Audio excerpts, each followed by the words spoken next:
All right. Hello, everyone. Thank you for waiting a couple minutes. Happy Monday. I hope you guys are doing well. Now, as per usual, I would ask for, confirmation if you could see video, if it's all right. I truly am on Ethernet this week, I think. And again, it's a new machine that I'm working with. I've had a hard time with this machine. So double check on audio. I think it looks good. I think it sounds good. So that is that. But until I see some confirmation, we'll just go ahead and welcome you. Welcome to, I think, a rather special night. I like talking about writing. And I think, going forward, I've been talking about science fiction, maybe some science fantasy. Thank you. Thank you. Some confirmation by my wonderful prof, Professor Geek. Look and sound great. That's good. And thank you, Big Al. And also, Brian Gilmartin is in the house. Looks like Brian Gilmartin is on vacation this week, which is great. Good. So you'll be joining the chat tonight. Well, wonderful, wonderful to have you. And Zetopia with a picture that is not uploaded on his avatar. But why don't we actually start today with a quote from Bradbury himself by Big Al saying, "Too late. I found you can't wait to be perfect. You got to go out and fall down and get up with everybody else." And I think that would be thematic to what I want to talk about today.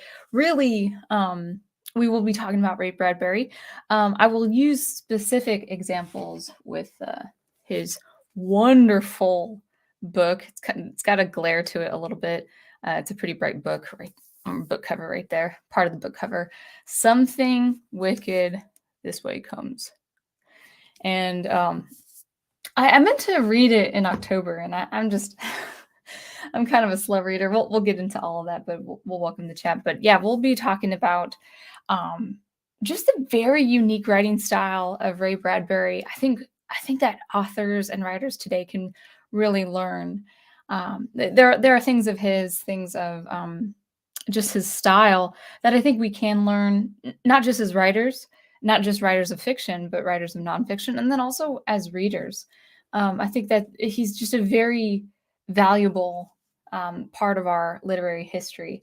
And let me go ahead and adjust something real quick. I have a lot of things on my desk. All right. So thank you, Big Al, for that quote. So we've got Brian Gilmartin, we've got Ace, welcome. And then we have Zetopia, and his avatar picture did load up, which is good. So 1 second. I sort of had a big dinner, but not really. Big Al says, "By the pricking of my thumbs, something wicked this way comes." By Macbeth, Shakespeare's Macbeth. And I really only know that because that's at the front of his book. I know Shakespeare's plays as far as the opera. Verdi wrote some operatic adaptations of Othello and Macbeth. And I actually was a stage musician for The Tempest. I was up in the catwalk. Got some buffering there. Anyway, I was a stage musician for the play The Tempest. And then I was also a stage musician for the Twelfth Night, or Twelfth Night, I think. I don't think there's the article the. I don't think Tempest. Yeah, Tempest is a comedy. Yeah, I think that's right. Tempest is a comedy. I know Twelfth Night is, with some more serious undertones, but not that much. But yeah, Macbeth, of course, is a tragedy. But in any case, let's see if that cleared up a little bit. I didn't think to get an avatar for Something Wicked This Way Comes or Ray Bradbury. I had a hard time finding even a thumbnail that kind of looks or feels like Bradbury. So welcome everybody in the chat. So I think we'll just get right to it. Actually, I think I would like to make an announcement ahead of time instead of the end of the stream, just for my channel and as far as content is concerned. So I mentioned it last stream, and I also put it up on my community tab.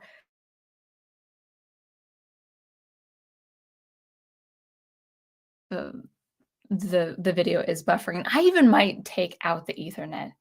Um, I'm just wondering if the Ethernet cable, just go ahead and confirm, guys. It looks like I do have a message from my prof. Let's see. Oh, no, he just sent me a GIF, which is uploading right now. Oh, thank you, prof. One of those Warner Bros. Never mind. So anyway, if I can have some confirmation on the video, because I do see myself blacking out and I don't want to be so distracted. If I keep buffering, what I will try to do before even starting the topic of Ray Bradbury is switching out from Ethernet just to normal Wi-Fi. Okay, so audio is fine, but video is, I want video. Yeah, let's go ahead and we'll just go in and out of camera, between camera and avatar.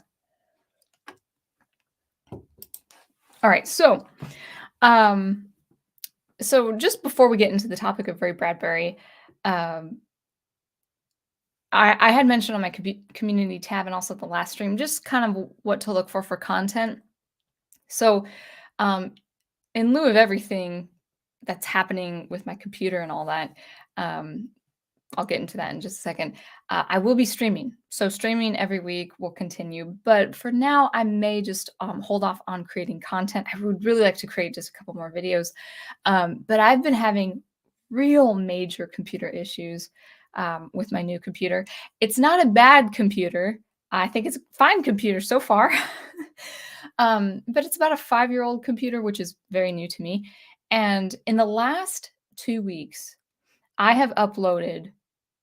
Well, let's pull back just a second. I have uninstalled and reinstalled up to 4 operating systems just to get the right operating system with this particular machine. It has been a massive halt to my workflow. I really haven't even composed or barely have written anything in my stories because it's just been basically with software uploaded and very specific operating systems. This computer was just very much stopping and not wanting to do anything for me. So I found hopefully the right operating system this time after 3 installations. And I feel good about it because a representative said it was the right one for this particular machine, and I did double check it. I cross-referenced a couple other things. So like, okay, we're gonna reinstall. So this is hopefully the final operating system. If it doesn't work, I will probably have to return my machine. So I'm kind of just crossing my fingers there. And I have just a lot of music composition audio, and it takes time. I downloaded, or rather downloaded and installed a massive sound library I bought many years ago, and I kid you not, it stopped downloading for installation like 90 minutes ago. So an hour and a half before I was supposed to stream, I didn't know I was going to make it. Basically, I went to work installing it before leaving for work today. And it was 11 hours of installation. So fortunately, it finished before my stream. Maybe there's nothing going on with StreamYard. Maybe everything is going well. All this to say is it's been quite a chore to get a workstation going, to get a new workstation going. So I've just not been able to produce any content, and I haven't even been able to compose and finish off my single track. That's another headache too, is my instruments from my older machine. Some of those instruments, some of them are really good. I wanted to keep. They did not transfer over. So the latest single track that I was working on, some of those instruments it was not transferring over to this new machine. So I have had a lot of troubleshooting, if you will. So, all right. So everyone's saying very politely, man, that's a disappointment. I'm not going to say I'm not upset with my machine right now, but I think it's my machine. What I'm going to do, if you guys don't mind, is I'm going to go ahead and stop the Wi-Fi, or stop the Ethernet rather. I'm going to select Wi-Fi and get off Ethernet. I don't know why, but I just feel like the computer's picking up some weird, you know, uh, messy translation there. So let's just try this. Turn on Wi-Fi. And let's see. Make sure Wi-Fi's on. All right. Let's see if I remember the password for the Wi-Fi. And I think I do. See if that works. So hopefully you'll oh, okay, so the video is fine as well. That that'd been nice to know. So I am on Wi-Fi now. So what I'm gonna do in just a second, I'm gonna unplug my Ethernet cable.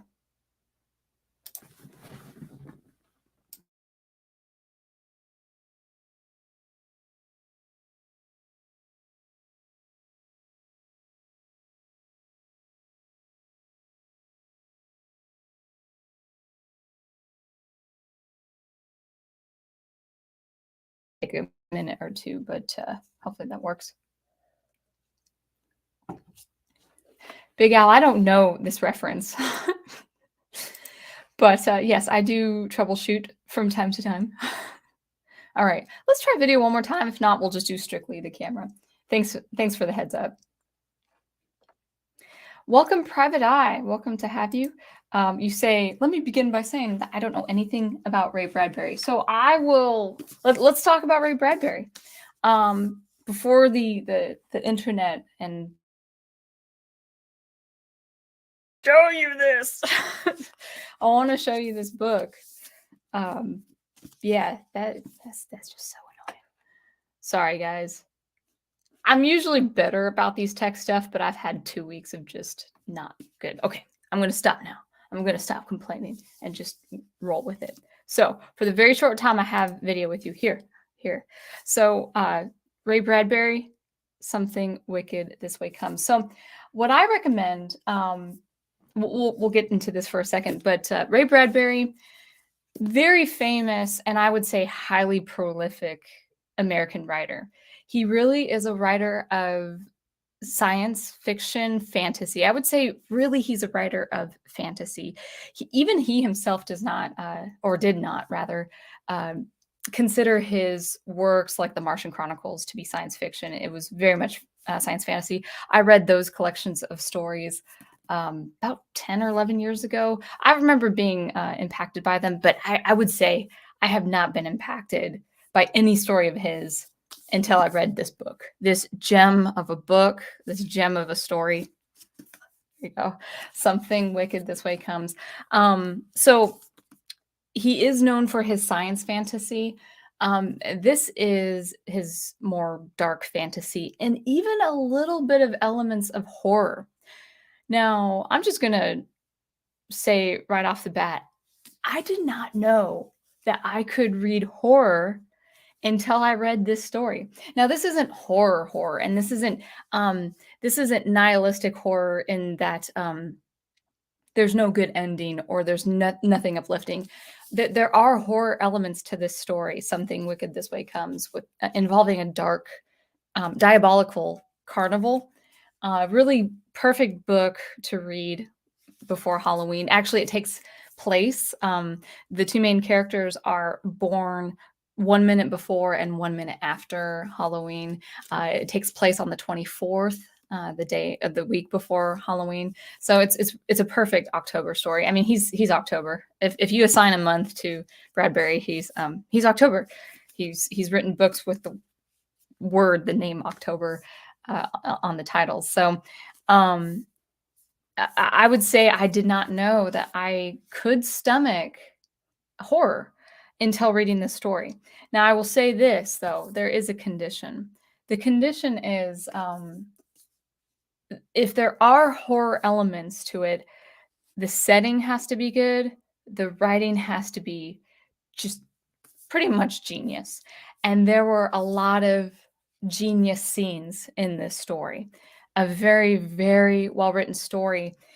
And actually, I was going to I'll have to probably put it in the description or the comment section of this stream when I'm done here on the reader, the professional reader of the audiobook, because it really does depend on who's reading. And this man, I forget his name.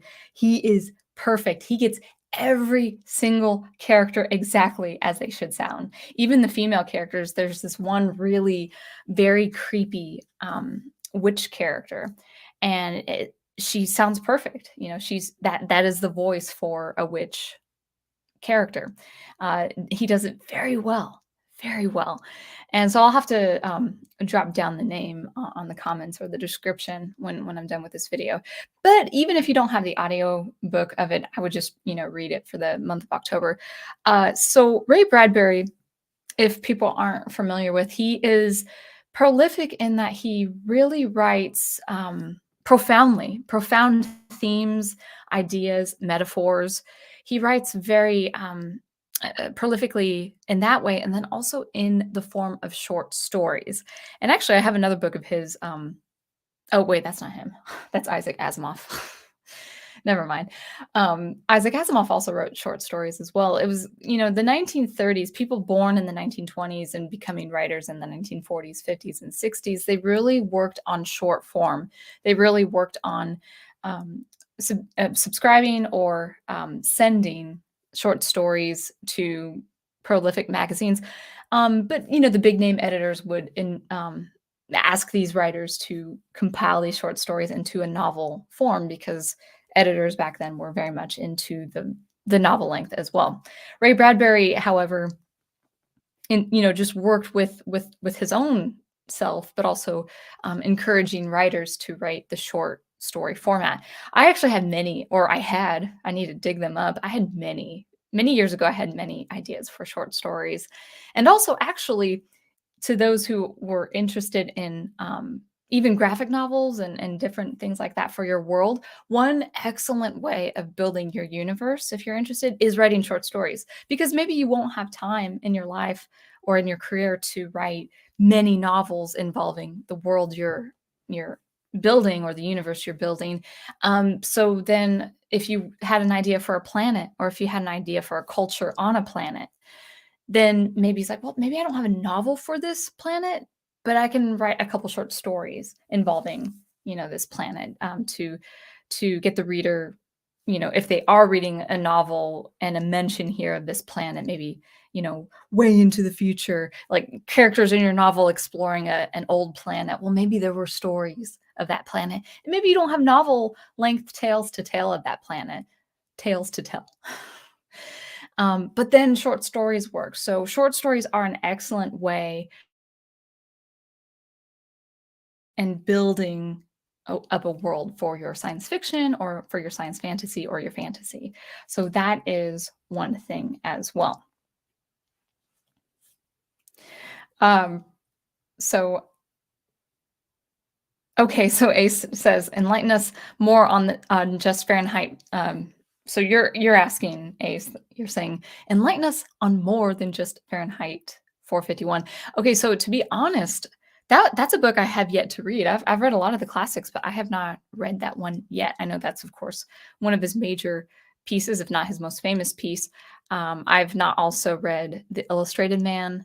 I've really read more his fantasy, his October fantasy stories. So thank you, my prof. Christian Rummel, excellent narrator. His voice for every character is superbly done. He makes himself sound like, 13-year-old boys turning 14, that kind of coming of age, or just a little bit before coming of age. He really can set his voice to a high tenor. He's perfect for Charles Holloway, the father, not just the father figure overcoming his own arc, but just kind of that paternal.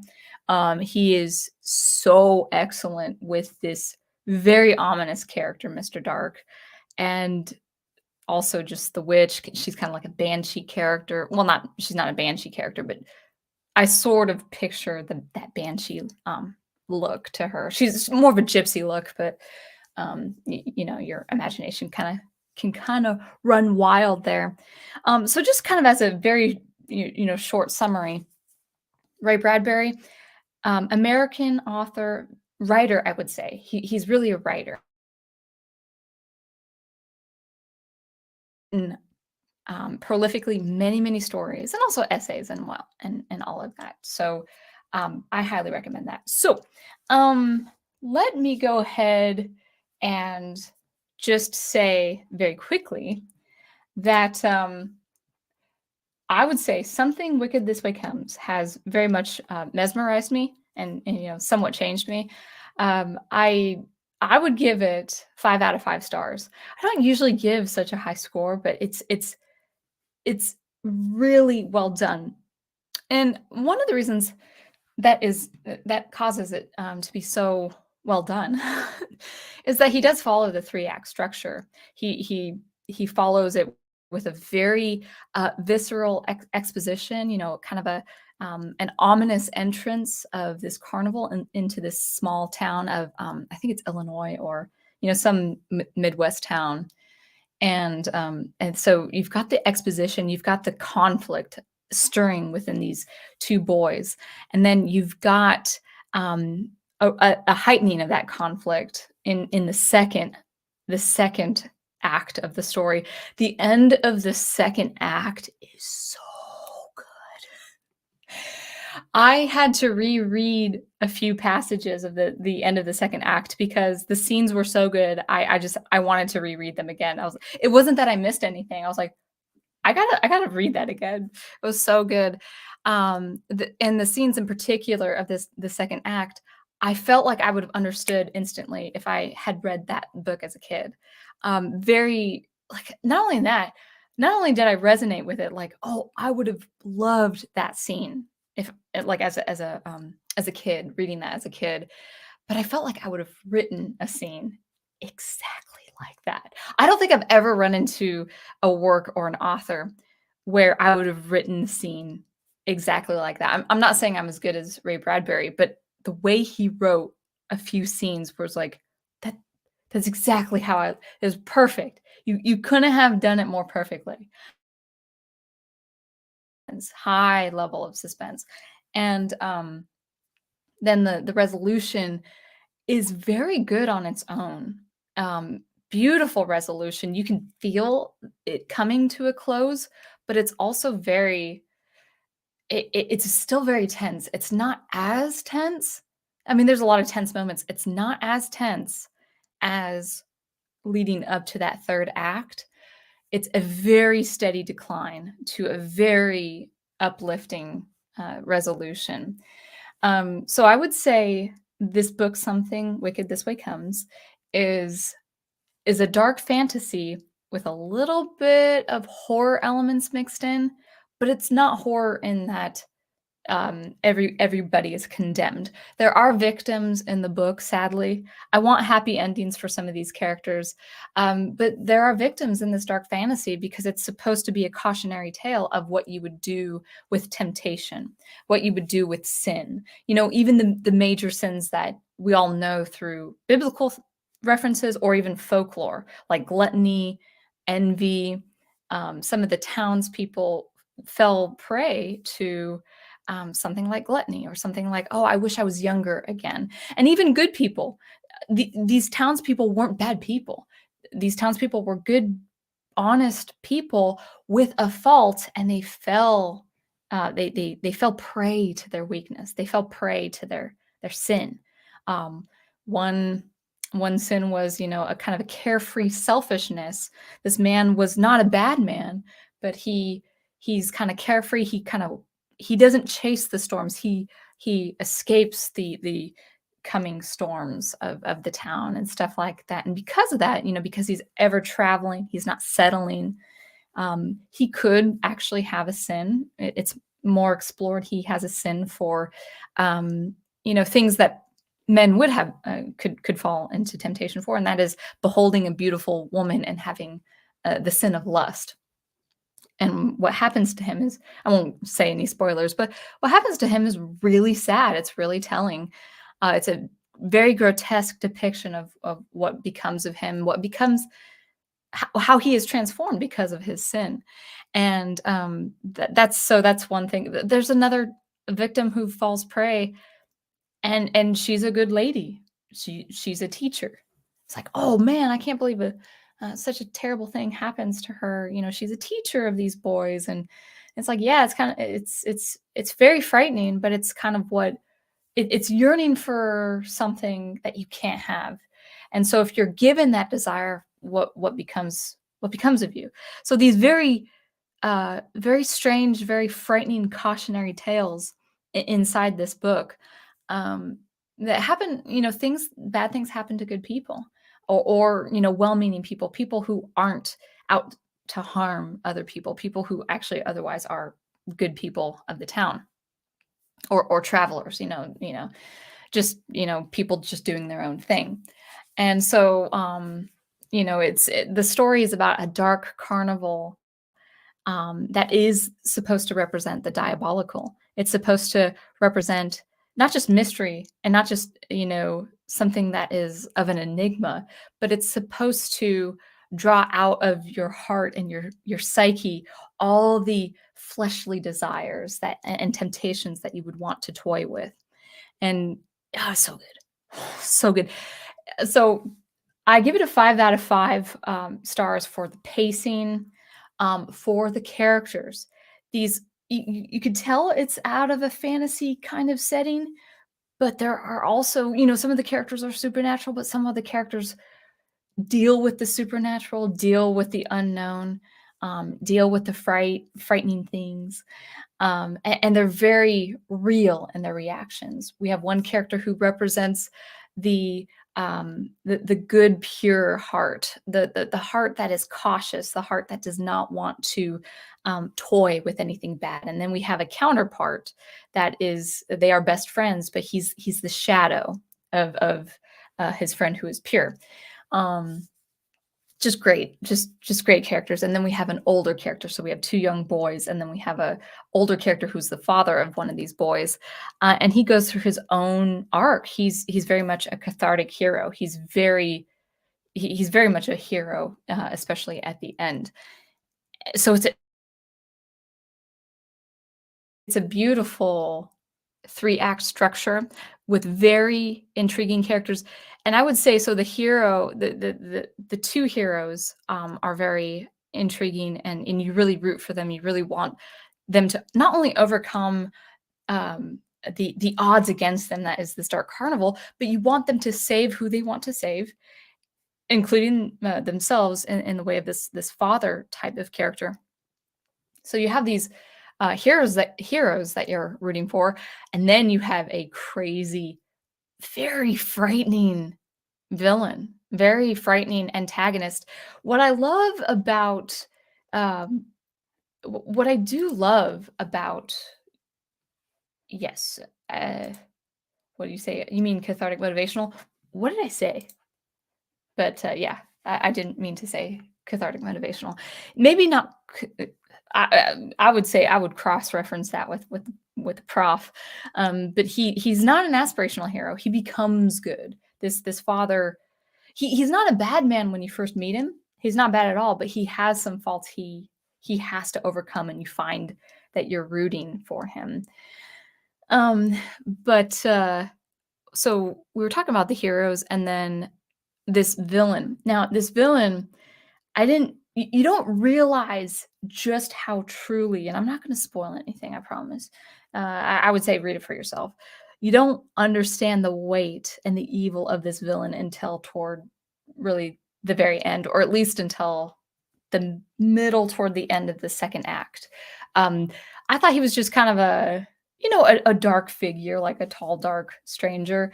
And then you start understanding who he is, and he is straight up evil, and he has to be stopped. He absolutely has to be stopped. And what I love about the story, and I think there's a lack in today's modern stories, at least with television and film, but maybe also in writing as well, is that evil is not so depicted in such a heinous way anymore, in such a grotesque way. You really want to shudder from this individual. You want to escape him. You want him defeated. You want what he stands for, who he is, what he embodies. you want that vanquished, and we don't have that anymore.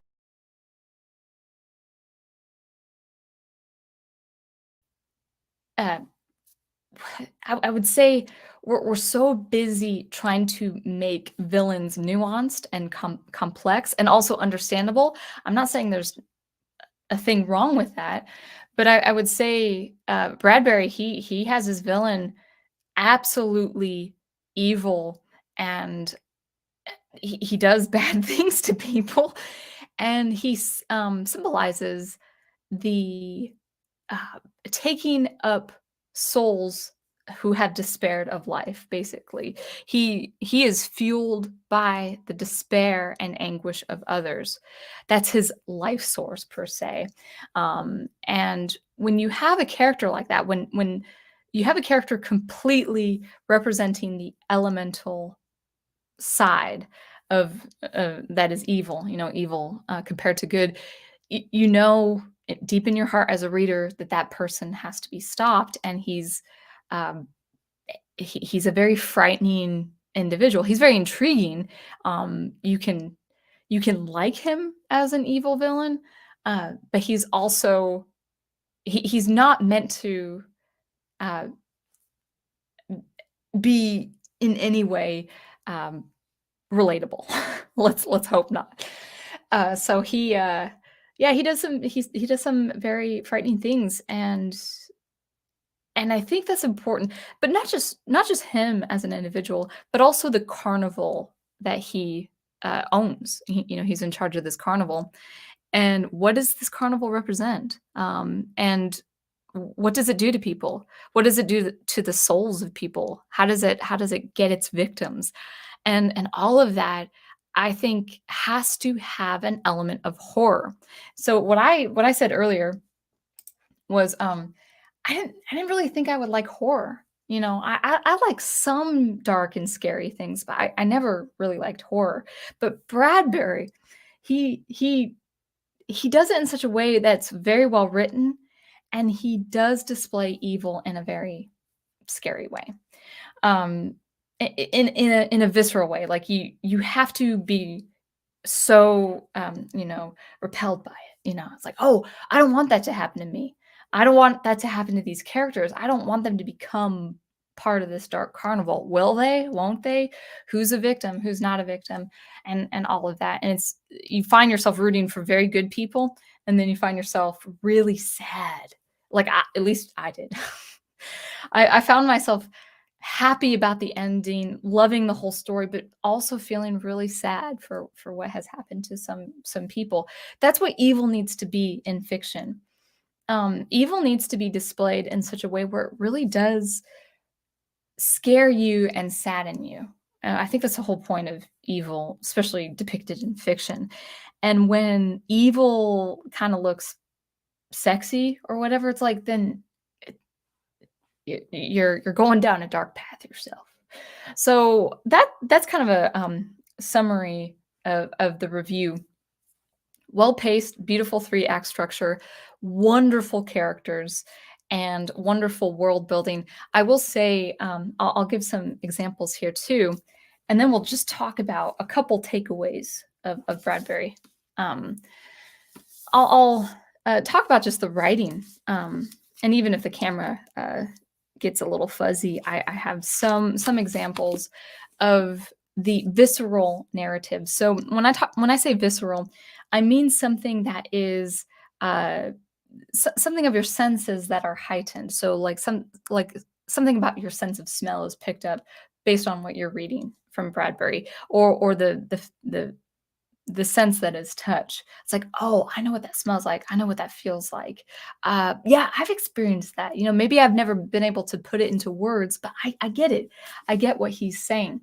So I wanted to talk about just the visceral and the empathetic of Bradbury, because what makes his work so charming in any of his stories, but especially in the writing of this book, is that he deeply resonates with his own experiences as a boy, as a man.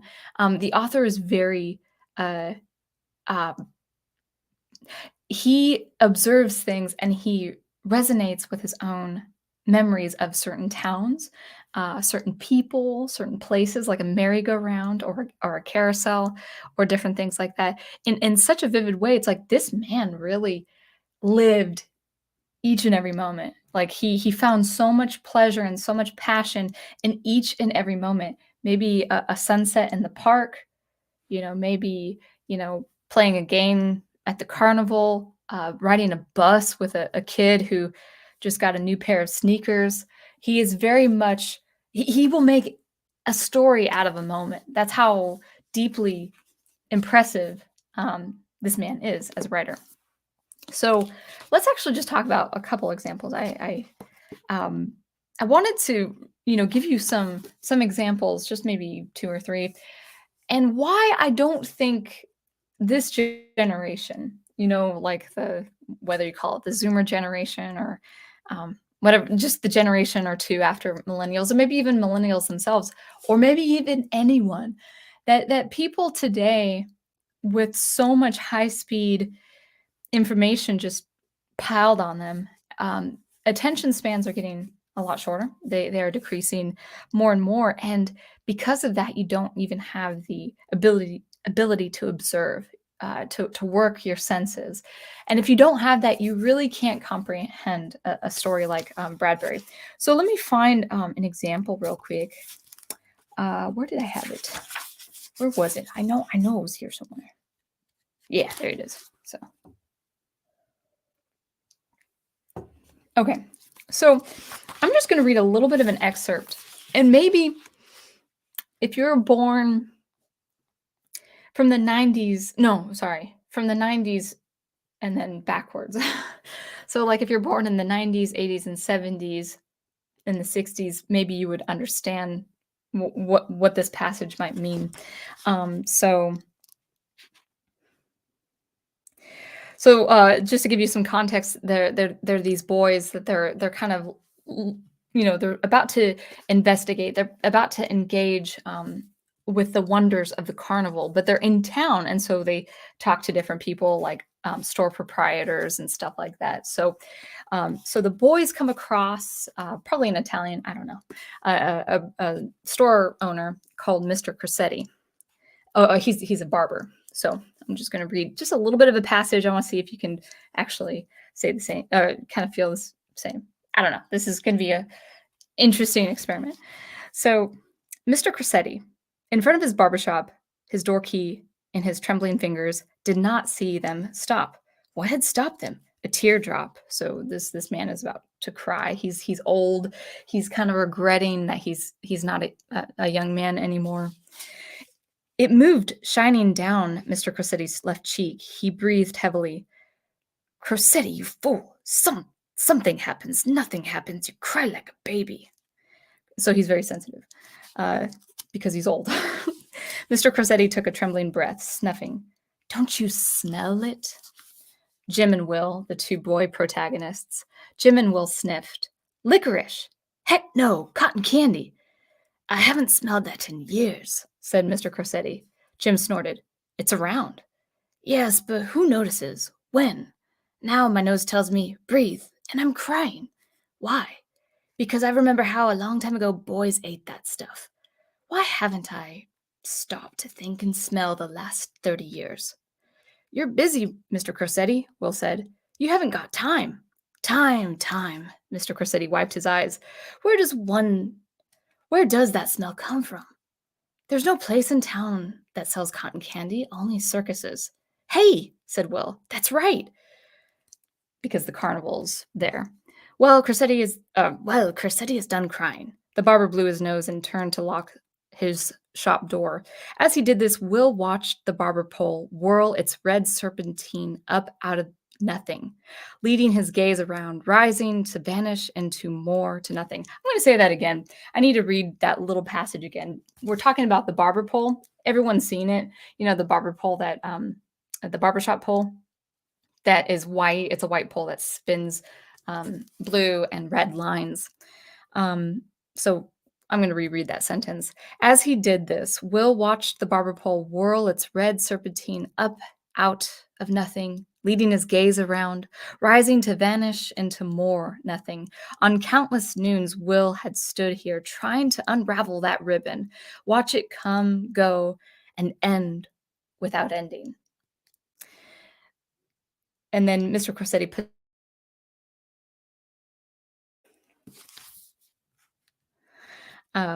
so Mr. Corsetti puts his hand to the switch, the light switch under the spinning pole. "Don't," said Will, then murmuring, "Don't turn it off." So he's telling the barber not to turn off the spinning red ribbon of the pole. Mr. Corsetti looked at the pole, as if freshly aware of its miraculous properties. He nodded, gently, his eyes soft. "Where does it come from? Where does it go, huh? Who knows? Not you, not him, not me. Oh, the mysteries. So, we'll leave it on." And then Will, the boy, saying, "That's good to know," he thought. "It'll be running until dawn, winding up from nothing, winding away to nothing while we sleep." So now that passage, I didn't do it justice reading because I didn't practice reading it. So it's actually at the close to the start of the book, and it's basically Will the boy. So he's coming of age, getting to 13 years old, or 14 rather, and it's about this. It's about observing this barbershop ribbon pole, this red and white pole just spinning up. We've all seen it, right? How many of you out there have, and I have, just sit in a car, before cell phones, before we had our devices, and we would sit at a parking lot and we would notice a barbershop pole.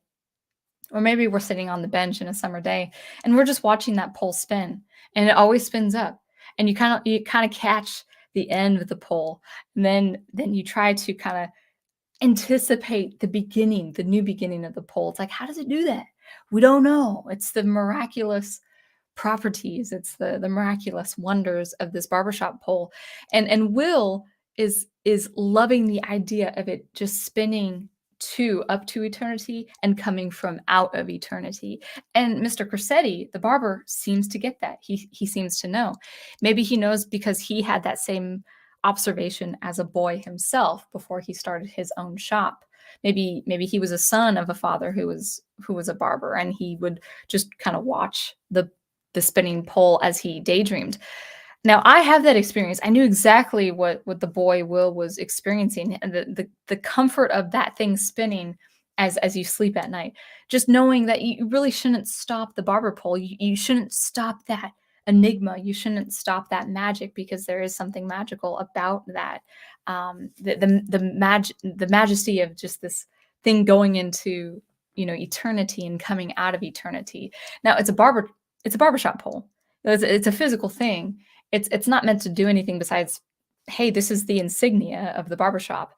But it's always been a curious phenomena, at least to me. And so the fact that I read that, and this book was published in the 60s, I was like, yeah, I get that. I get that.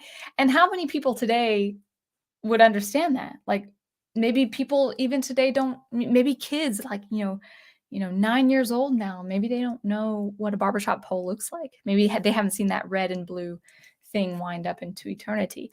And so that really did move me. And it moved me even more that an adult, an older adult, was sharing that same understanding with a kid. So I really did enjoy that. So Brian Gilmartin says that even with today's tech distracting us, I still notice little things like the spinning of a barbershop pole, among other things. And I think that's important. I think if you're not observant like that, and we'll get into that a little bit in more detail, I think if you're not observant like that, you can't really understand the magic of Ray Bradbury's writing. You actually have to appreciate things like old shows or old movies or old Pulp Fiction or something like that, to even now in the year 2022. It's like, yeah, I get it. I get what they're coming from. Let me just read a couple more. I'll try to do the writing justice. I can't remember what other example. I just vaguely remember just a little bit of a paragraph here. Yeah, I'm not even gonna read the 2 sentences, I'm just gonna start off with the first half of the sentence. They were striding now, slashing the autumn grass with their shoes, beyond the tents and the hay-smelling leaf mold fields. And, actually, there was another one. Yeah, this see, I pictured I know exactly what this looks like. Um, a little bit above that, they were, the 2 boys walking, they were in the cold air. The sky was darker than plums now, with a few clouds burning late sun fire above.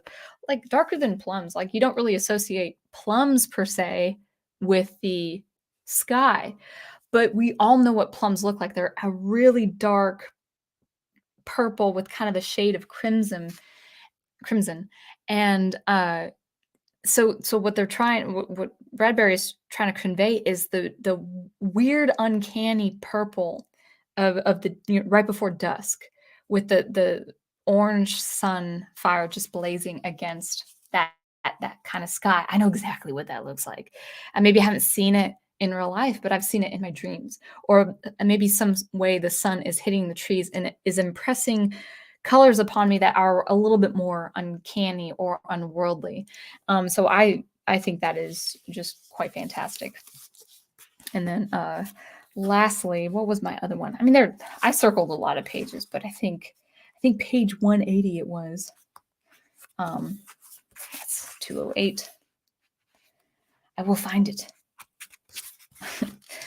um, let's see. Somewhere. Maybe not. Oh yeah, yeah, yeah. Okay, so this is kind of at I can't read too much because it would spoil a lot. But the boys are running. They're being chased. They're being pursued, and so they're hiding just outside the library where one of the boys' dad works. And they're trying to find a clear window to get to the library and bang on the doors for Will's dad to let them in. I won't read the whole paragraph, but there were some things that caught my attention. Um, Next thing Will knew, Jim was hammering on the library door, both hammered, frantic to jump from this night to that warmer, book breathing night inside. Given a choice of darkness, this one was better, the oven smell of books, as the door opened and Dad had stood with his ghost colored hair. They tiptoed back through the deserted corridors, Will feeling a crazy urge to whistle as he often I'll read that sentence again. Will feeling uh, a crazy urge to whistle as he often did past the graveyard at sundown. So I love that idea where and actually, this library is so cool. Ray Bradbury loves libraries, so I'm so glad he wrote this library scene. It's a fantastic library scene. If you like library scenes, you need to read this book. It's awesome. It's so good. But these boys are trying to hide from these very terrifying people at the carnival, and so they're hammering the doors, as you can see, and they prefer, they're hiding, I think, in a hedge or in a bush outlining the library outside, and it's like, well, maybe we should just stay under the bush, or we should go in. What's worse, darkness that is the night outside, or the scary library at night because it is at night and they're all alone in the library, but it's still familiar because they would go to the library after school.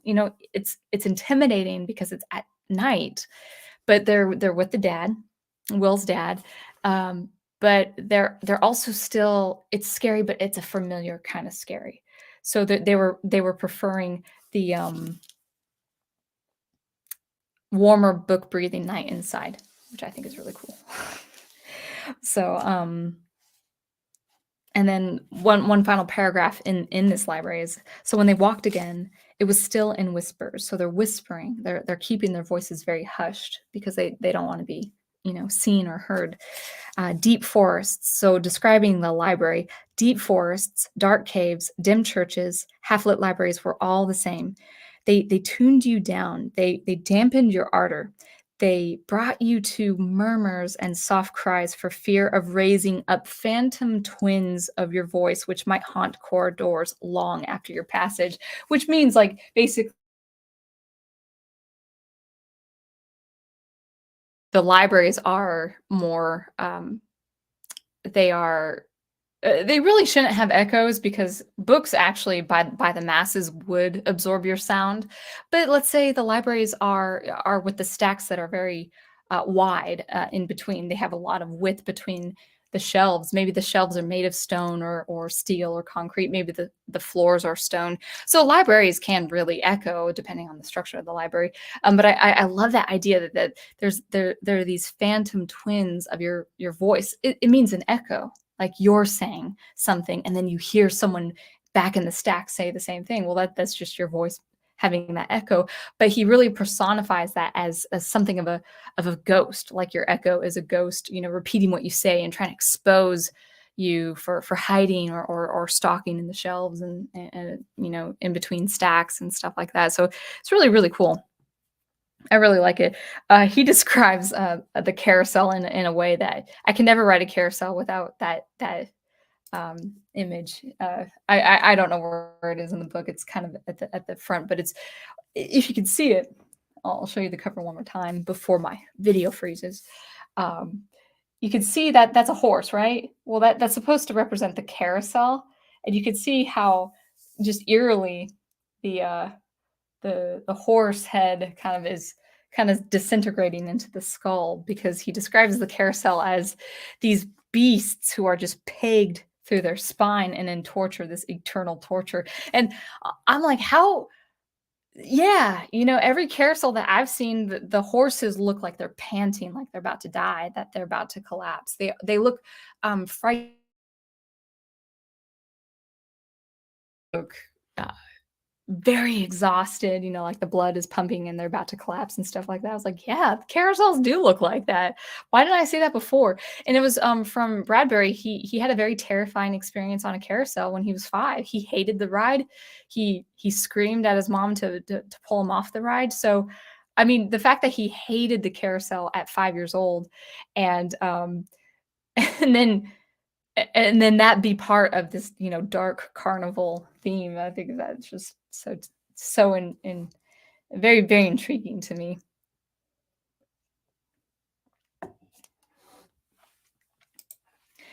We have a Final Fantasy fan, 12. Welcome to have you. No problem catching the stream. That's fine. You can come anytime. I'm still on. I have been blacking out, so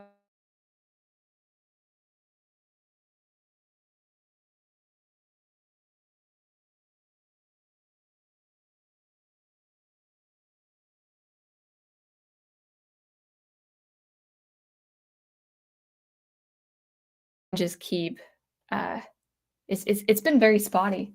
I mean, I probably should. Oh, well, my phone says I don't have internet and I'm not on airplane mode, but you guys keep seeing stuff. I keep seeing me. So yeah, if I could have a confirmation before I move on. No one's been rapping at my window. So, but I guess I will just continue going. Um, so can I have confirmation like that maybe not be so arbitrary? um, okay, so everyone is being a little arbitrary. Okay, so you can see me, Big Al. Thank you. Thank you. I just needed a confirmation. But we do have, oh, I meant to, there you go, Al. I didn't mean to welcome Alexandro. Alessandro? Is that how you pronounce it?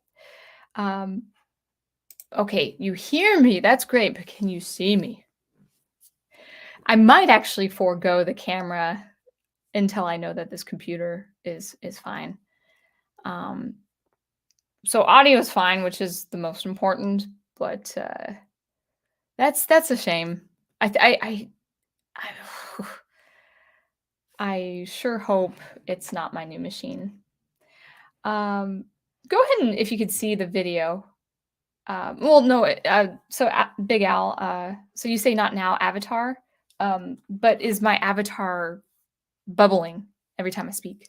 Like, does it look like it's high def? And usually, honestly, guys, usually I'm not so. I don't care too much about production quality with my video. But the the last couple of weeks, I'll be real with you guys, I have felt almost defeated. So the fact that my video is not great, even though it was fine, like, yeah, good. That's what I wanted. Even though it was fine, like a couple weeks ago, I had a really good camera, all that. But good, good. All right, don't black out. So let's talk about two things about Bradbury. So that was kind of a long-winded but wonderfully relishing summation of that book. And I highly recommend just any of his stories. I mean, he's just a really good writer of the visceral. He gets the human psychology. He gets the temptation of what we are tempted by, our desires. He gets the what human his stories, but above all, he is really about imagination. So now, I might just like go ahead and stop with the camera, which is fine. Let's I wonder if I have an avatar that is somewhat relatable. No, I don't have anything that is relatable uh, for Bradbury, unfortunately. Oh well, but that's okay. This is my signature avatar, of course, with my love of Star Wars. Short stories is great. So, or short stories are great, grammatically speaking. I need to be grammatically correct when I'm saying that. Um, Alessandro says, I love short stories personally. And I think short stories, I sure hope they have a comeback, but at the very least, you can utilize short stories to build your world or build your universe. I have this idea, and I used the example earlier on the stream, but I have this idea of characters of mine in a novel visiting basically a planet. I won't go into the details of that planet, but it's a kind of investigation. And I was thinking, oh man, part of the plot is already built up in the exposition of the story. There's some mysterious kind of sinister thing happening from this planet. And I'm like, ooh, this is a good idea, politically speaking, the political powers of this planet. Now, in the current story that I'm writing, and it is novel length, I just, I'm like, wow, it'd be interesting to use this planet and the culture and the politics, the sociopolitical things of this planet in the form of short stories. I really don't think I could. I even have major city names for this planet. I know what the planet looks like. It's supposed to be really, it has a very distinct look in my mind. But I don't see myself writing novel length forms, novel length stories for this particular planet. But short stories, I think, would be a really good thing. Maybe short stories of other planets or other cities or other cultures that my main characters run into and stuff like that. I think that would be pretty important. And also other time periods, other time periods of that universe. I think that's a really, really good idea. And I do think people like Ray Bradbury and Isaac Asimov really utilize that. I think I really do wish short stories were more popular. Um, and in the age of the self-publishing industry, I think we can work with that and utilize that. And I think it's very easy to sell a collection of short stories, or maybe even just give your audience a free short story if they're interested in your world. But the nice thing about short stories is you can read them under, between 15 minutes and 2 hours. It's like it really is um, uh,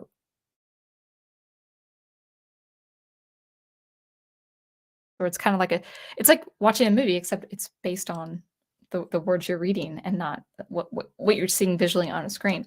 So I do think short stories should come back, at least in the fantasy science fiction genres, but also really in nonfiction or in biographical fiction too.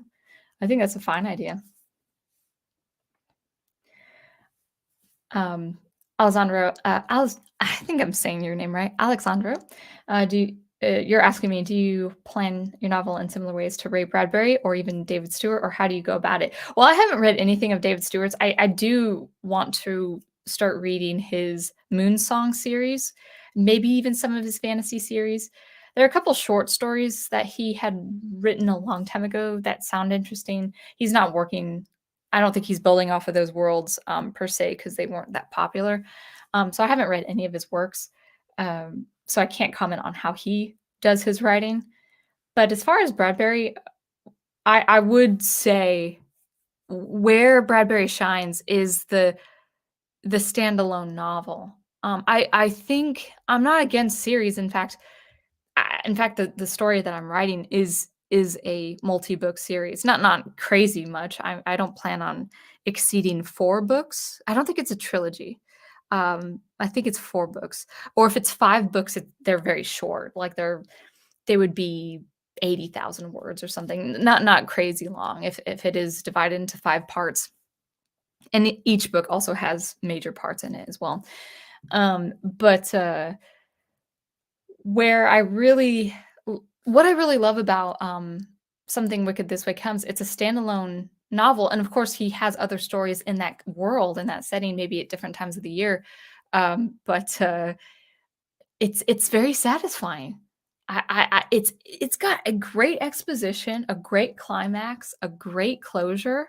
It's very much a satisfying reading experience. For me, I'm a very slow reader.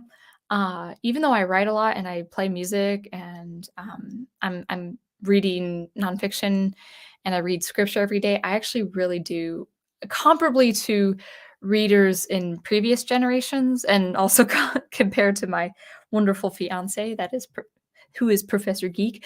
I'm pretty slow. My comprehension level for reading is not good. I wish it was better, and that just takes practice, of course. But I have lost the ability, a huge ability to read many books at a time. Not so much multitasking, but like, oh, you're reading this book. Oh, when are you reading this? I'm like, oh my goodness, I'd like to read these 3 books, but it's going to take me 2 months.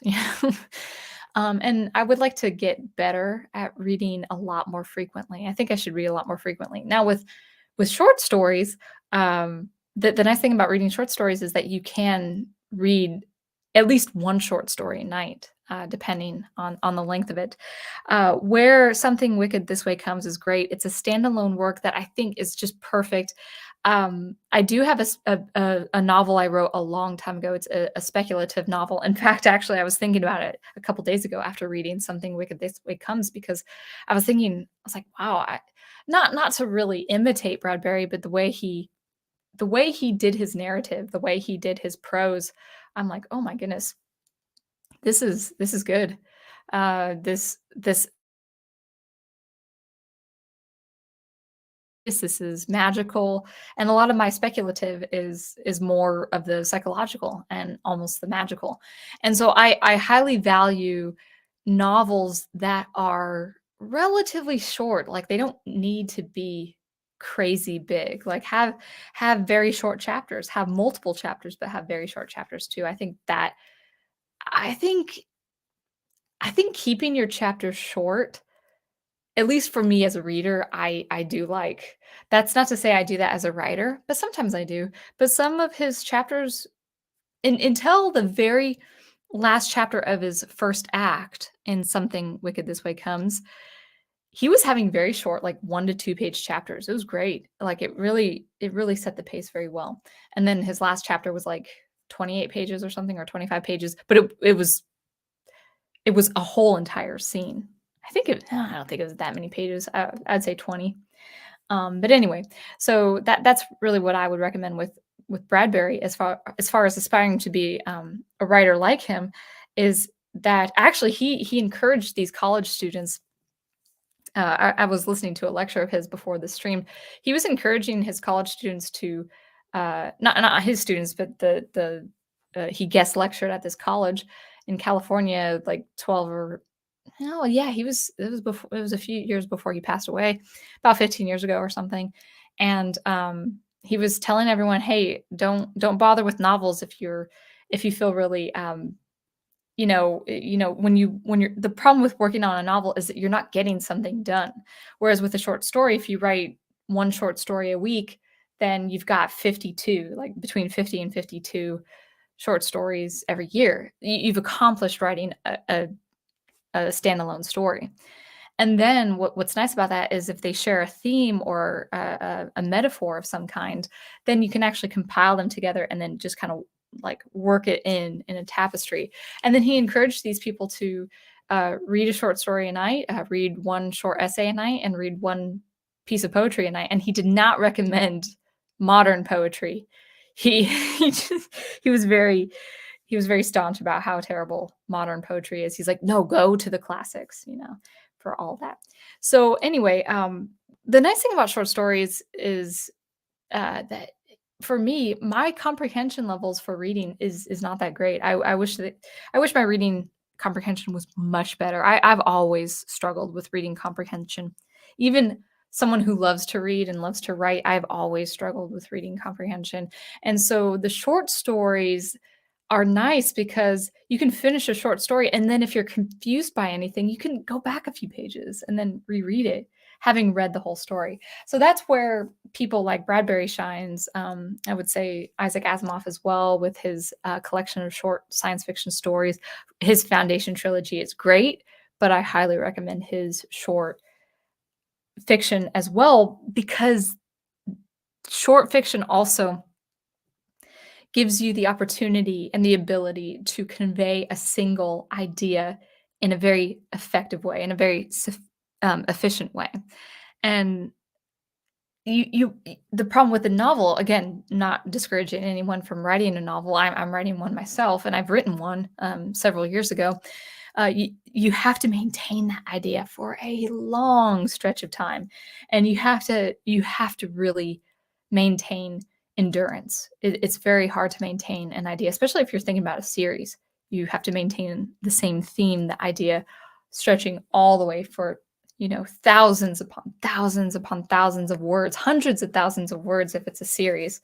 So that's basically where I strongly recommend pursuing, or following, I should say, following the footsteps of Bradbury there.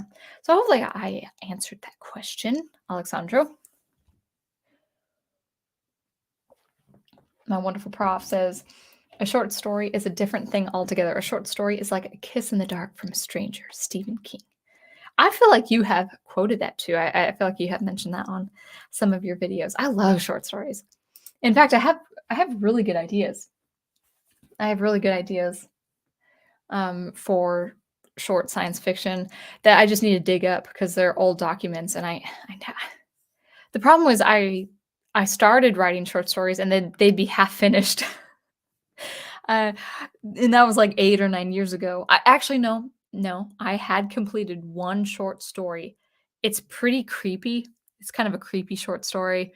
I probably would go back and look at it to see if I liked it now, but it is a little. I don't know if it's something I would write now, but I do have it. I think I called it The Pavilion. I think that was the name.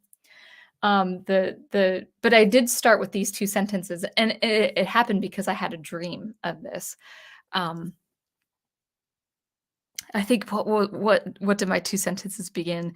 It was, today. Okay, so these are the first 2 sentences. Oh gosh, let me see if I remember just right.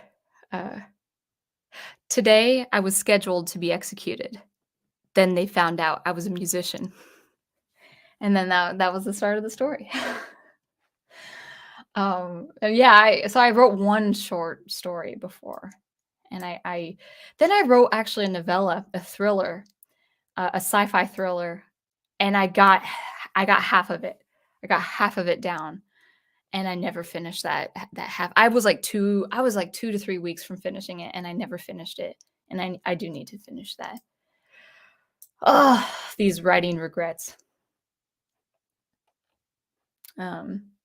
Brian Gilmartin says, and I'm going to actually go through chat and then we'll talk about a couple more things with Ray Bradbury, because actually the title of my stream was called Ray Bradbury.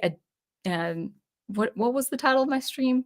the deeply human prose we all need, because I actually do want to talk more about his writing style and why really we can't read his style that much anymore. All right, so Brian Gilmartin says, I've always found myself to be a pretty fast reader. I was told I read above my grade when I was in school. That's good. I feel like I can technically read fast, is the comprehension. So if even if I read a bit of text quite fast, did I catch all of its meaning? You know, what the intent behind the text was. Alexandra says, reading slow is good though. Understanding deeply is often overlooked, I think. Yeah, I don't mind reading slow, but I'm slow. I gotta get faster. Go to the classics, Brian says. That sounds familiar. Yeah. My wonderful prof says, oh, well, did I do that? Okay. And says, okay. So prof says, Edgar Allan Poe believed, there you go. There it is. Edgar Allan Poe believed all fiction should be short enough to read in one sitting to maintain the unity of effect from the prose and tale. That's a really good way of putting it. Unity of effect, meaning you're immersed and impacted in one sitting. And I think movies do that to us, plays do that to us. So I think fiction should also do that to us. Alexandra says, I've never been able to maintain endurance when I actually try to write a book. I obsessed over it in my head to the tiniest detail, but when it comes time to put pen to paper, I just die. Yeah, it's one thing to have an idea. You know, actually, my speculative fiction, and I will get back to that one because that's just one standalone novel. That one I can actually go back to because it's really cool. It's not science fiction; it sort of plays with science fiction. I do see myself buffering. So and I also see that uh, my phone says no Wi-Fi. That makes me nervous. So go ahead and confirm if you can hear audio, but it looks like I'm very much.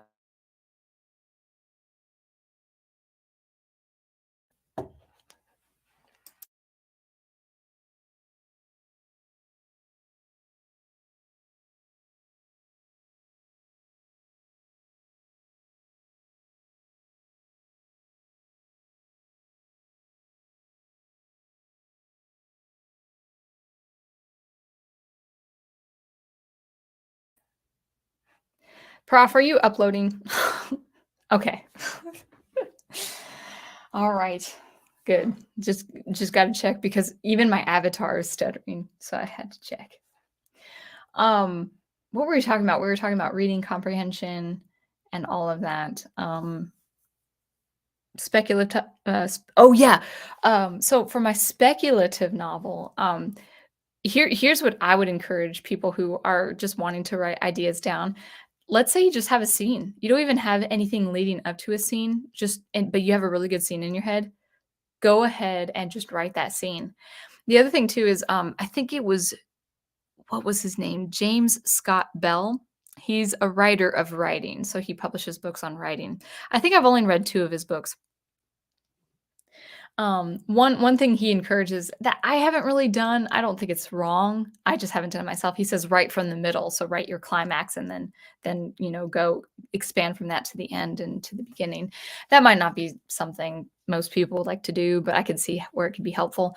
But one thing I will never forget that he taught me, and it was really the impetus of my speculative work, is don't be afraid of going absurd. Especially with fantasy and science fiction, do not be afraid to go absurd. Don't be afraid to go over the top and write something that is really crazy, that may not make sense but I don't mean to be nonsensical, but write something out of this world. Write something that you otherwise wouldn't think to write. So there is that. It's not me. I should start resetting the router before your streams, though. That probably would be a good idea. Yeah, I here's the thing, I look like I'm roboting, but I don't have my headset, and I don't have YouTube up. So, but, in any case, that's alright. I think my computer, after downloading for 11 hours, it was like, I quit. Um, so anyway, Professor Geek says, I was behind reading. I had to go to summer school. Then my teachers told my parents to encourage my interest in comic books. Now I'm an English professor. Yeah, you have that great. You were like, you had a woman that you read stories to that who said to you, "Will be a teacher. You'll be a writing teacher or English teacher," and and you are, and you I think you were 15 or 14 when she told you that, if I got the story right, and you're like, "No, I'm not gonna go to college, let alone teach college." Oh, I think you were just getting into college. I think you were, like, 21 or 22.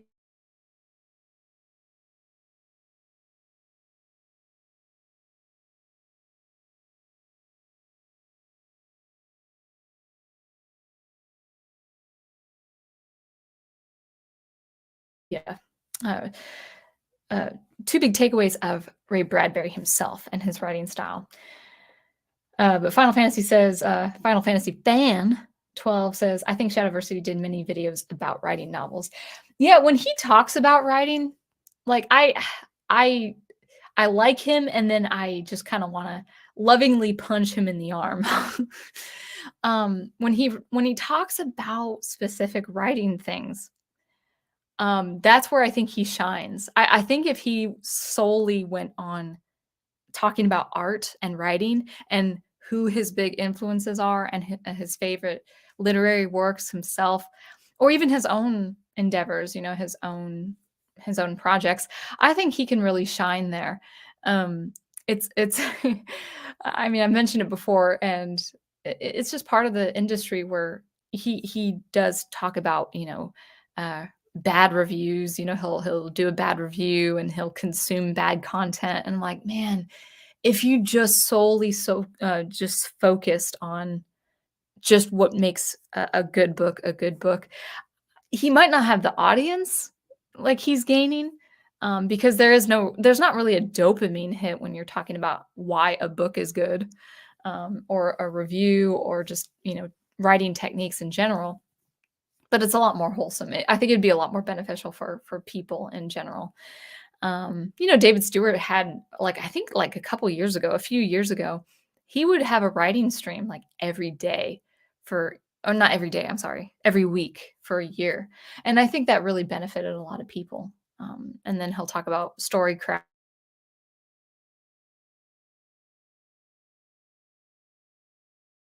Prof's channel, Professor Geek, when you're talking about archetypes and literary heroes and um, you know, you know, maybe not so familiar comic book characters. Um, but yeah, yeah. So I think he has a lot of know-how. Shadowversity. Just It'd be so awesome if he focused on that more. I mean, probably his earlier videos did that more than his recent videos. But he's a good guy. I think he's a good guy. So so let's talk about real quick, two things. Two things that really cause Bradbury and his works to be deeply human. And I would say, yes, it could be his dialogue, but I would say more. It's his themes, it's his narrative, and it's his prose.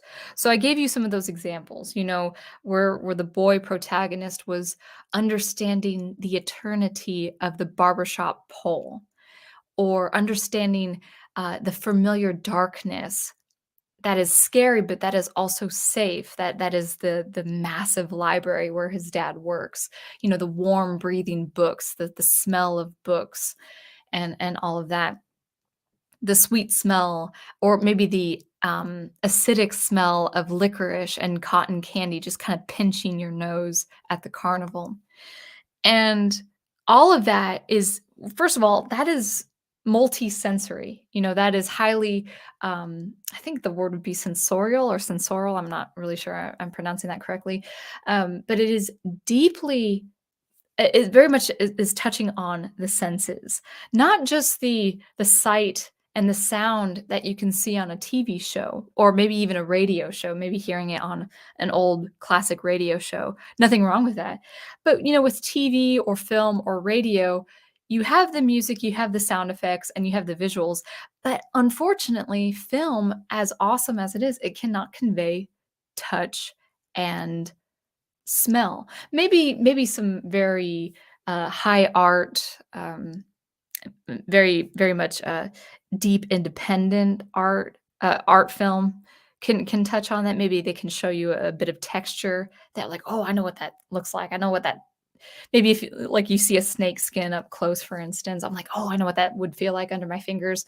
Um, but, the acidic pinch on the nose of licorice, for instance, that cannot be conveyed through film. That's conveyed through writing.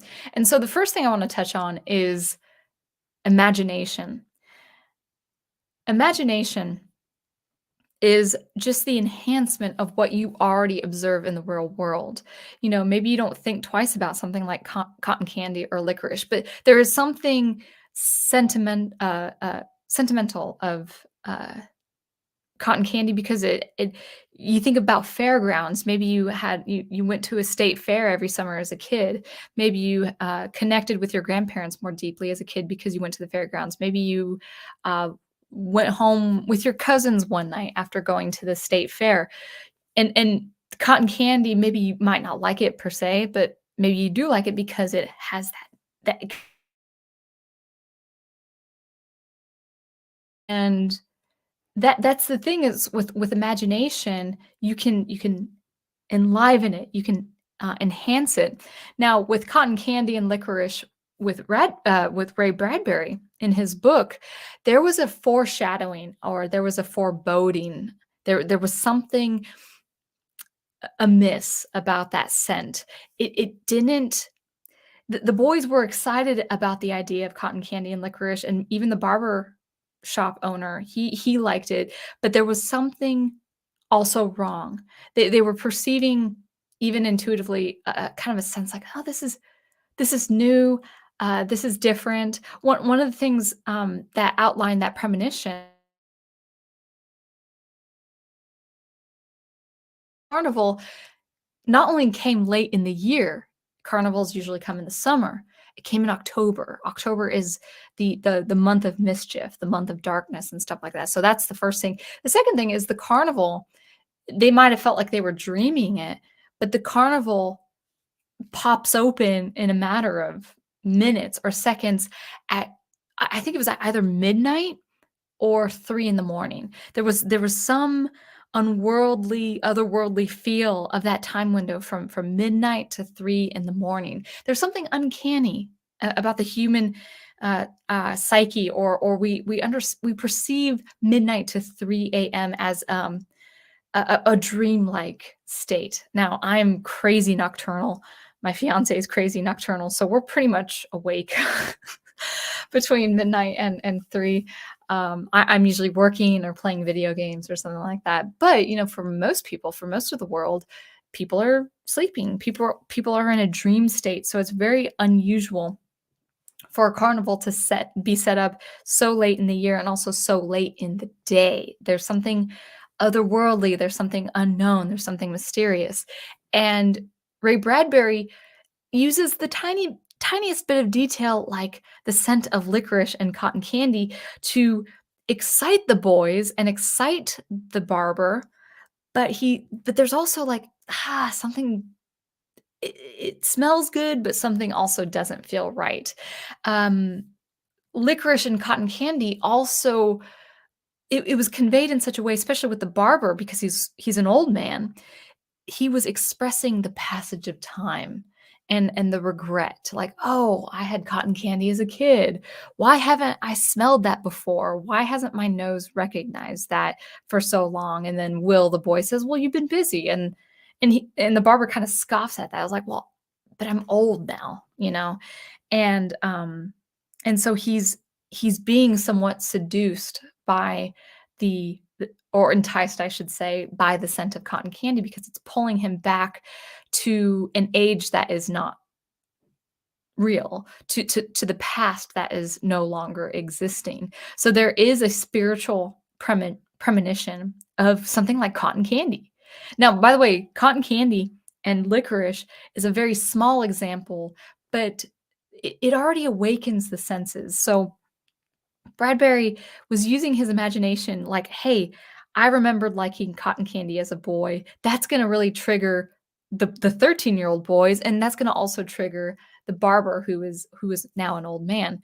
And even so, if you're American and you've been through state fairs, and I don't know if this is true of Europe, but, with state fairs, there is something about the making of cotton candy, the scent of cotton candy. It pulls you into maybe a fair ride or a game, like, or something like you're trying to win a toy or something like that. There is something pleasant and nostalgic about cotton candy. I personally do not like the feeling of cotton candy because it feels like dry cotton. But I'm not gonna deny that the scent of cotton candy at least brings about pleasant memories. So imagination is key. Ray Bradbury is using imagination for the ability to enliven something for a pleasant thing or for something like an ominous thing, like something like a premonition. And because of that, because we all know what cotton candy looks like and smells like and even tastes, grab onto that. Like we can grasp that. It's like, oh, I know what these boys are experiencing. I know what this older man is experiencing. So it's really cool. So using your imagination like that. Something, as I had mentioned with another example, is the plum skies. Plum, purple, dark purple, twilight, the orange of the sun. Purple and orange are colors that are not the primary colors. And what purple and orange depict is not just the autumnal colors, not just October, not just fall, not just dusk and twilight, but a sense of foreboding, a sense of night is coming. So it's very interesting that he would call the sky plum, not even just the color plum, but plum the fruit. I mean, that looks abstract, that sounds abstract, but it makes sense if you know what an autumn sky looks like when the sun is cast onto the dusk and you see the sun behind you and it's casting its last bit of light on pine trees or hills yonder. Everyone knows what that looks like if you are an observer. If you do observe such things, it was a beautiful evening coming home through the countryside and the hills and the pine trees. Uh, Coming home from work today, so I get that. I can resonate with that. I get what plum looks like. That plum purple, laced with that fire sun orange. Those are autumn colors. Those are colors to get you aware, get you alert, like something is coming. Those are orange is a warning color. It's like, hey, alert, something's about to happen. And so Bradbury is depicting that in this autumn sky, this autumnal dusk, the sky before dusk, where shadows are coming, where things are coming, where the storm is coming, and all of that good stuff. So imagination, think of something you're very much related to, like the consistency of Jello, for instance. We'll still use the idea of food because everyone resonates with food on some level, and Jello. Everyone who knows like what I mean by Jello, Jello is the American dessert. Jello was very much broadcasted on radio shows of the 1950s. They had sing-alongs, hey, Jello, and maybe you never had that experience of seeing like a 1950s television show or hearing it on a radio. But Jello has kind of a special place in the hearts of American families in some way or another. We all know what red Jello looks like. It's like Oh, that's so good, especially with whipped cream and stuff like that. And I again, I'm about texture, so I don't really like the consistency of Jello. But if it's very cold, like for like a dessert for the summer, red Jello is awesome. Maybe lemon Jello. And we know what the gelatin texture. There's a certain textured shine to Jello. Okay, so Bradbury, how he would work with that is he would talk about the textured shine of Jello specifically, and he would do it in such a way where it's like, yeah, I get that. I get that. And then just one more example before I get on to the next thing, just using your imagination is try to find a relationship between two things. So when I was walking, I was walking around laps around the property last night, and there's this painted wall of a certain structure on the property, and it was recently painted white, but the paint has actually already started thinning, so it kind of looks like not marble, but like there's some shadows on the white wall on the concrete, and the way it's kind of the gray is coming back, the concrete is coming back, coming out of the white is to me, it looks like shadows, but not even just shadows, shadows that look like pulled cotton. You know how you can pull apart cotton and stuff like that? That's what the shadows look like. So if Bradbury or if you as a writer would say, shadows strewn along the walls like pulled cotton, people would know what that looks like, immediately because they know what cotton is, they know what shadows are. So trying to find like a relationship between two non-related things and make it, convey it in that way.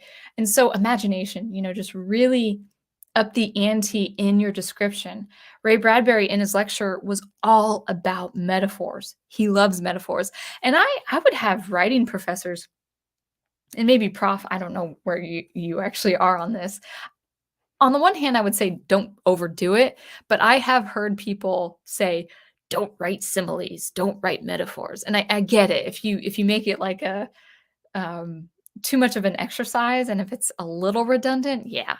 But, Bradbury's just he beautifully litters his text with different metaphors that really kinda hit the imagination of the reader, and I think this is held for many generations. That's kinda why I would say imagination is really the big takeaway for Bradbury is just the ability to observe very different things, maybe things that don't relate, but then kind of connecting them in a very visceral way. This is a very deeply human thing because we all have in our own different walks of life and ages and cultures and different things like that. We all have somewhat of a shared experience, especially if like you're in a country and there's a certain smell of the country.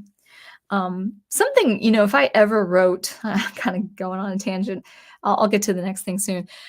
Something I've picked up, and maybe I don't have a very strong sense of smell, by the way, so maybe it's even more true of another person who has. Um, if you ever travel across the country, I've recommended this a couple of times now on my streams. If you ever travel across the United States, just take the time when you're getting gas. Like I highly recommend a road trip, not fly, not even really take the train, even though you see more of the landscape.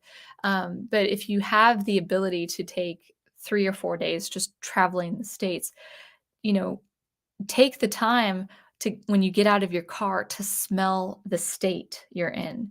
Wyoming has a different smell to Montana. It has a different smell to from has a different smell. It's different from South Dakota. Arkansas has a different smell. It Tennessee has a very distinct smell. There's almost this sweet pea smell here in Virginia during the summer. Now it does depend on how moist it is, how humid it is, and stuff like that. But even there might be different smells in different parts of the year. But Montana does not smell like Tennessee. Wisconsin, in particular, has a very specific salty smell because of the salt mines up in the north region. You have Lake Michigan, so it draws a lot of the saltiness there, and it's not an unfresh kind of saltiness, but it's salty. And maybe parts of Illinois has that as well. But every single state has a very distinct smell. And I would highly encourage, if you go on a road trip and you can cover 7 or 8 different states. Well, if you're in the Northwest, you can't cover more than like 5 states because the states are big. But, if you're in the Midwest, closer to the East Coast, travel, from state to state, kind of pick up the scent of the state. And that's something that would be very, very special to you as a writer, to kind of put that in your writing. That, again, that's just one maybe arbitrary example. Brian Gilmartin says it's sad how people don't use their imagination to understand things anymore. Yeah, I would say I think with the exponential decrease of our attention span, imagination is harder to come by.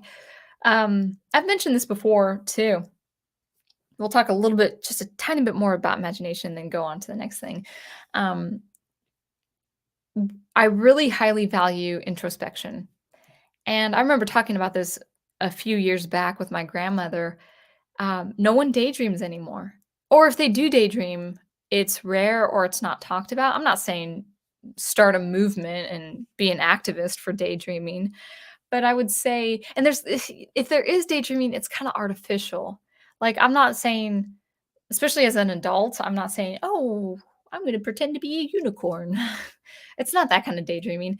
It's letting your thoughts wander and kinda just going along the journey. Now, of course, there are road signs. There should be road signs with your imagination. Maybe you don't wanna go too dark or too deep or, think of bad thoughts and then have your thoughts wander in that direction. Don't think of bad scenarios. Don't daydream in a bad way where you think of bad scenarios happening at your work or with your family or something like that. I'm not talking about that daydreaming. I'm not talking about worrying, as part of your daydreaming. But if, daydream about the book you read, daydream about the film that you just saw, daydream about what could those characters be, maybe in a time previous to the plot of the story, or maybe if they're like 15 years old in the story, what would they be like, at the age of 65, that kind of daydream, or start dreaming about scenarios, like a show that you would want to be filmed and produced but you don't see that happening, with certain companies. Oh, hush up, Microsoft. I don't want to update you. um, I got to learn how to quit these updates and notifications and all that. But like, actually, one of the reason why my science fiction story has come about, the one I'm currently working on, is that I remember my last paper that I was writing. And it was based on opera, and instead of listening to that opera, I was listening to hardcore uplifting trance electronic music with conceptual art of spaceships in the background. And then I started thinking about, oh man, what an awesome show this would be. I'd be like a musician or a composer for this TV show that's sci-fi. And I was like, no one's gonna write this, so I might as well write it. So kind of have that propensity to daydream. Daydream and imagination really work in tandem there. All right.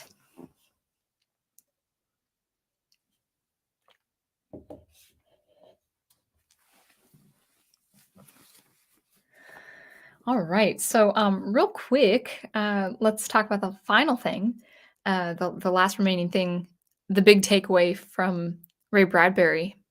You'll see it in his prose, you'll see it in his short stories, you see it heavily in his work, Something Wicked This Way Comes, and that is empathy. This man, Bradbury, whether he's religious or irreligious, he is a highly empathetic person. Every little moment he experiences, he will try to find a story. Or I mean, he's passed now, but I think he passed in 2012. But he would tell stories to these students. He would tell stories of these moments and how he would be deeply impacted by these moments, and he would want to write a story about them. So, two examples I'm thinking of right now. He had on his lecture, he had talked about being on a boat traveling to Europe. And on this boat, he came across a man with a severely deformed face. And when he passed the man, he started sobbing because he was so shaken and so sorry of whatever could have happened to that man. Now, I don't think he talked about a disability, a physical infirmity, or an accident. I don't think he was specific about that.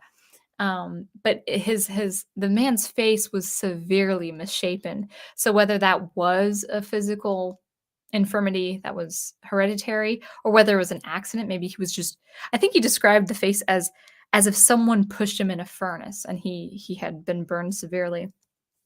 So when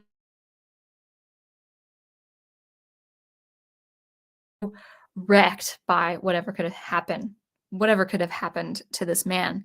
And then that night on the boat, he went to a dinner room to have dinner with his wife, I think. And he saw the man at the table with what looked to be like a wife and a daughter. And they were laughing and drinking champagne.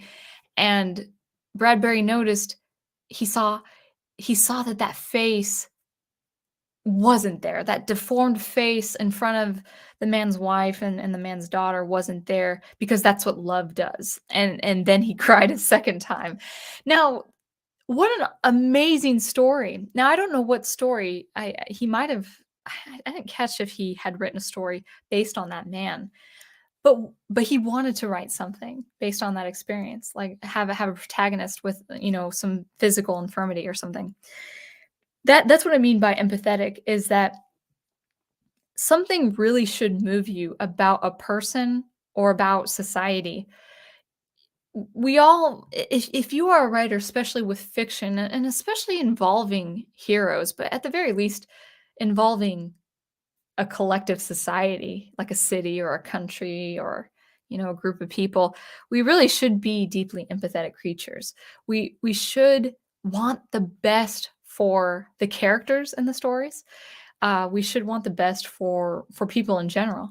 We don't want to see people down on their luck. We don't want to see people having a health problem, a health crisis. It pains us.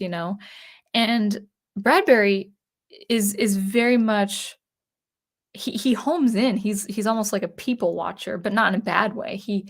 He's been intrigued by people. He's been amicable toward people. He's been very very social, and it's because based on the stories that I've heard him speak, he's deeply empathetic. He's deeply passionate. He, when he was lecturing to these students, he said, "I want you to have fun. I want you to be surprised." Him writing his stories, he's like, I don't do it for the money. I don't do it for anything. I just have a nice time. I want you to have a nice time. He's basically telling these group of people, I don't want you miserable as a writer. Writing should be fun. It should never be work. And I get it. Like writing is work, but I also get what he was talking about. Writing should be a joy. And he was kind of so passionate, like this passion just imbued, into the room, like you really felt it, even though the lecture was recorded like 15 or 16 years ago. And so deeply empathetic. And I think that's I wouldn't say that's missing in this world, but I would say that is very much minimized. I would say we don't see enough of that. Deeply empathetic people. Now, I think we've steered it in the wrong direction recently with modern shows and stories where we have to make the very evil villain empathetic, or we should empathize with the villain. I'm not saying you shouldn't here or there, like like once in a while, but really you should be empathetic toward the heroes and what the heroes want for the people they're serving, for the people they're trying to protect, and all of that. With something wicked this way comes, you're very much empathetic toward the boys You really want the best for the boys. You don't want anything bad happening to them. You're rooting that they get out of the situation. You're rooting for the father figure to help protect them and help get them out of the situation. One boy has the worst to happen to him. So having just a degree of empathy, but empathy also not even just for characters in your story. Bradbury got his stories from just viewing people and being very much impacted with people he has observed. So the man with the deformed face. How there was another one that I had forgotten. I had another example. But he also just again empathetic being sharing experiences. So even if it's not empathy toward a person, it's toward an experience. Being deeply empathetic and sentimental and emotional about an experience. A lot of people, I would say, it's very easy because we see so much outrage and so much anger and so much emotion. People, wearing their emotion on their sleeve all the time. I'm not saying you should do that. Emotion has its place. There are times to be emotional. There are times to be reserved. But I would also say, um, having that kind of cathartic emotion for your writing, having a cathartic emotion to sympathize and empathize with characters, but also with real life people and real life situations. That I think has also impacted Bradbury because he understands the psychology of the human being. He understands the psyche, what goes on in somebody's mind, whether in a moment or many years, overarching many years.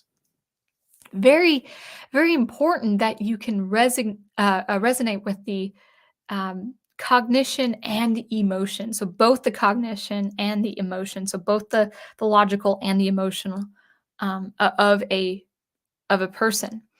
Um, and so, and again, I was talking about experiences as well. How do things feel?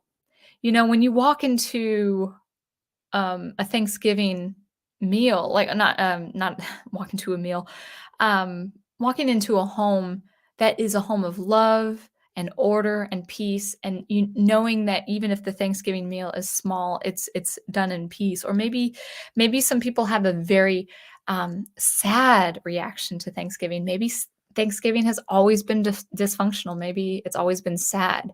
Maybe it's always been a holiday of obligation. So really kind of home in on those experiences, like, okay, the smell of Thanksgiving, the smell of turkey and cranberry sauce, is is that a smell that is good for a character, or is that a smell that is negative, to a character?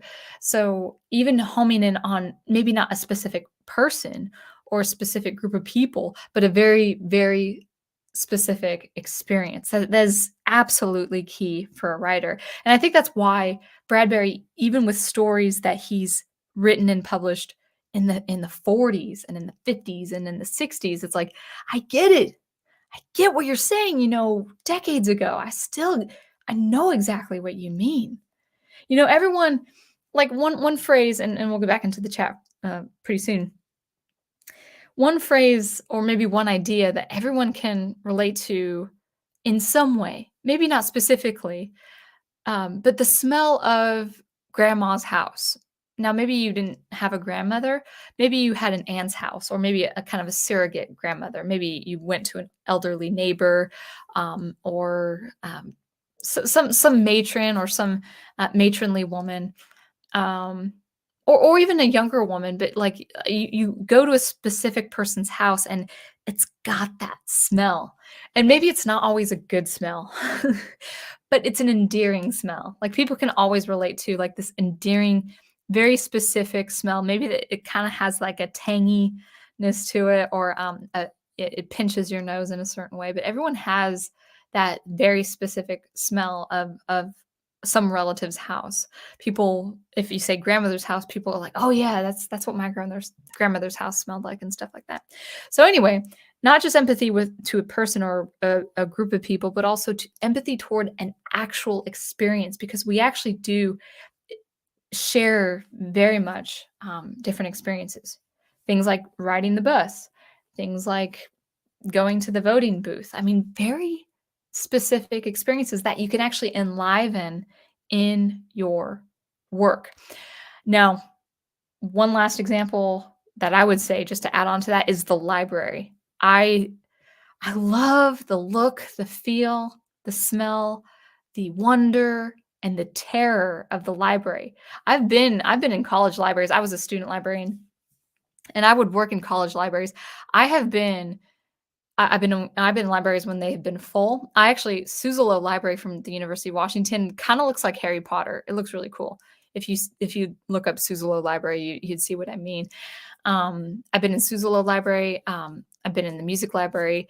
I've been in the stacks. I've been shelving things. I've been reassigning things. I've been slapping stickers on old, tattered Dewey Decimal Systems and stuff like that. I know the smell of libraries. I've been in libraries where I've been all alone and it's cool but really, really creepy. I've been in libraries late at night. I once was at a storehouse, a massive, massive warehouse of old, um, uh, whether they were LPs or facsimiles or different things like that. I remember it was me and one other person in this massive warehouse, and he was like on the far end. And I didn't have an MP3 player at that time or an iPod. I just had my thoughts. I actually imagined like a tense thriller scene in these stacks. I mean, it was the biggest place I've ever been to in a library, and I was all by myself. Fortunately, it was during the day, so the windows were large and it was overcast sky and stuff like that, but it was still really creepy. And I'm so glad that Bradbury just loved the library, and he did this phenomenal scene in this book, Something Wicked This Way Comes. It's like, I get it. I know exactly what this is supposed to look like, you know. I know this green color, this brown color, this stone color, this musty smell. But also an ancient smell of like leather bound books and stuff like that. It's just great. So, anyway, big takeaways about Bradbury and his writing is you got to have imagination because he had, and he really took it to the next level, to the nth degree. And then you also have to have empathy. You have to empathize with a person or with an experience. And to conclude, I would say that in the age of constant inundation of information, where we are just pulled apart, where we're really encouraged to do very, very, very short forms of media, we do not have the comprehension, the ability to comprehend such a magical thing that Bradbury did. I hope there's a renaissance. I hope there's a reading renaissance in the future. I hope people go back to, you know, works of science fiction and fantasy, and again, I would start with short stories. I mean, if you don't have the attention span to read a novel, read a short story. Read, you know, one a week or a couple a week. Um, but I would say, um, we have lost it because no one who younger than 20 or even younger than 30 now would understand the magical phenomena that is the barber shop pole, you know. So that's all that I had to say. But anyway, let's go ahead and wrap it up. And wow, is this really almost 2 hours? My goodness, I I went overboard there. But all this to say is that Bradbury is really one to go to for the sensory, the visceral, the deeply human prose and narrative and themes that we really do need in this world.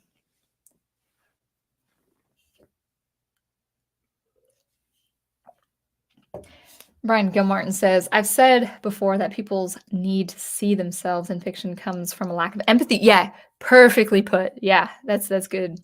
People have no empathy for anyone that's not exactly like themselves, which misses the point of empathy.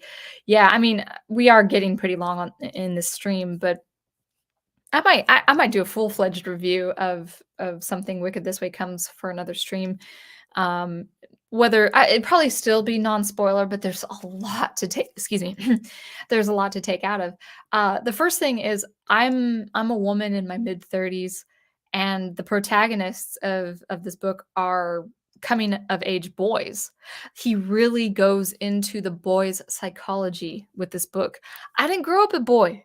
I really I know just the very minimum of what a boy might have experienced becoming 14, but not like the professor. Because he was once 13 coming on 14. He knows exactly what the male psychology is at that age. Now, Bradbury puts it in a way I would get this, but at the same time, he it's almost transcendental where it's like, okay, people can get this, and I'm a people. So yeah,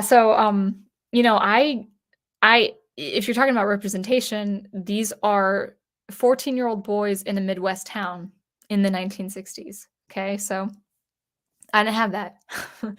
I didn't have that at all. So, but yeah, exactly. You could still relate to someone who's very different. Very different. All right. So again, I'm actually on not on YouTube, so I might have missed a lot of comments. I'm just kind of scrolling up and down and all that. And my voice is actually giving. But in any case, that was good.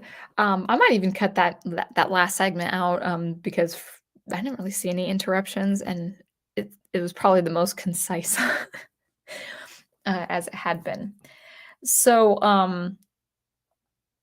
yeah, so that is Bradbury. I highly recommend reading his short stories of fiction, science fiction, really science fantasy, and then also dark fantasy.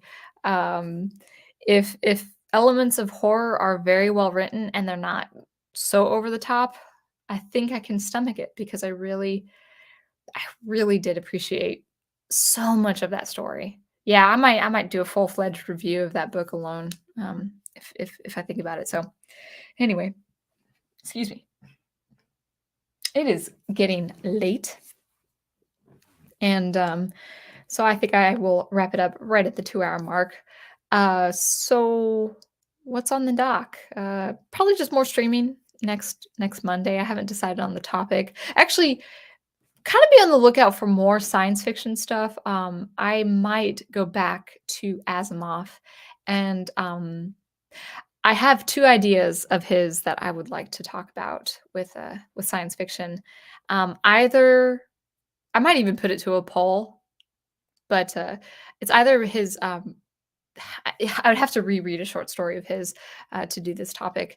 Either something on his, uh, robot psychology and man versus machine, which is really fun to talk about, because I just like writing science fiction and involving that. Or I might talk about more his enigmatic character who is the mule. So the mule, this if I do talk about the mule, it would involve spoilers for the Foundation trilogy, and I would put that up on the thumbnail saying spoilers included because it's if I do go back to talking about this very interesting character of Asimov's, it would require some spoilers. I don't really want to spoil. If I do, I'm gonna make it a goal. Well, let's say it right now. I'm gonna make it a goal not to spoil stories, even old stories.